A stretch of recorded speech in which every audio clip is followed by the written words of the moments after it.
ቅርስ ይፈርስብኛል ብሎ ከመስጋት አይመስለኝም። ስራዎቻችን፣ ፍሬዎቻችን የሚናገሩት እንደዛ አይደለም።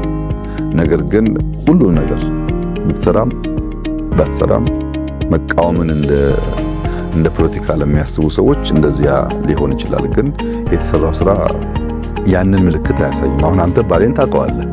ሶፍመር ላይ የተሰራውን ስራ እንዴት አድርገህ ነው ቅርስ ማጥፋት የምትለው? ከዚህ ቀደም ልትገባ አትችልም። ሽታው፣ መንገዱ፣ ሁሉ ነገር አያስኬድም። አሁን በጣም ከፍተኛ ለውጥ አለ። ጠፋ የሚል ድምዳሜ አያስይዝም።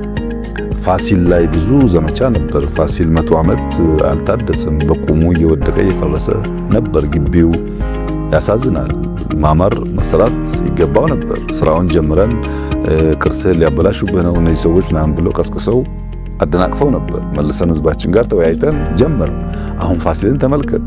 እኛም ፈረንጅም ማንም የመጣ ሰው ይኮራበታል። ለሚቀጥሉት 50-60 ዓመታት ለልጆቻችን የሚሻገር ስራ አድርገነዋል እና ቅርስ የሚያጠፋ ብዙ ፍላጎትም የለም። ምሳሌ ይሄ ቦታ እኮ አልነበረም። ፕራይቬት ሴክተር እንዲሰራ አመቻችተን አግዘን ያሰራ ነው።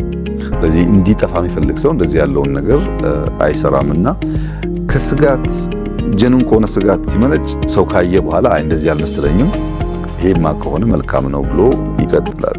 ግን ፖለቲካል ኢንቴንሽን ካለው ቢያይም ባያይም ብዙ ለውጥ የለውም። እንደዚህ አይነቱም ብዙ መጨነቅ አያስፈልግም፣ መስማት አያስፈልግም። መጓዝ ብቻ ነው የሚያስፈልግ።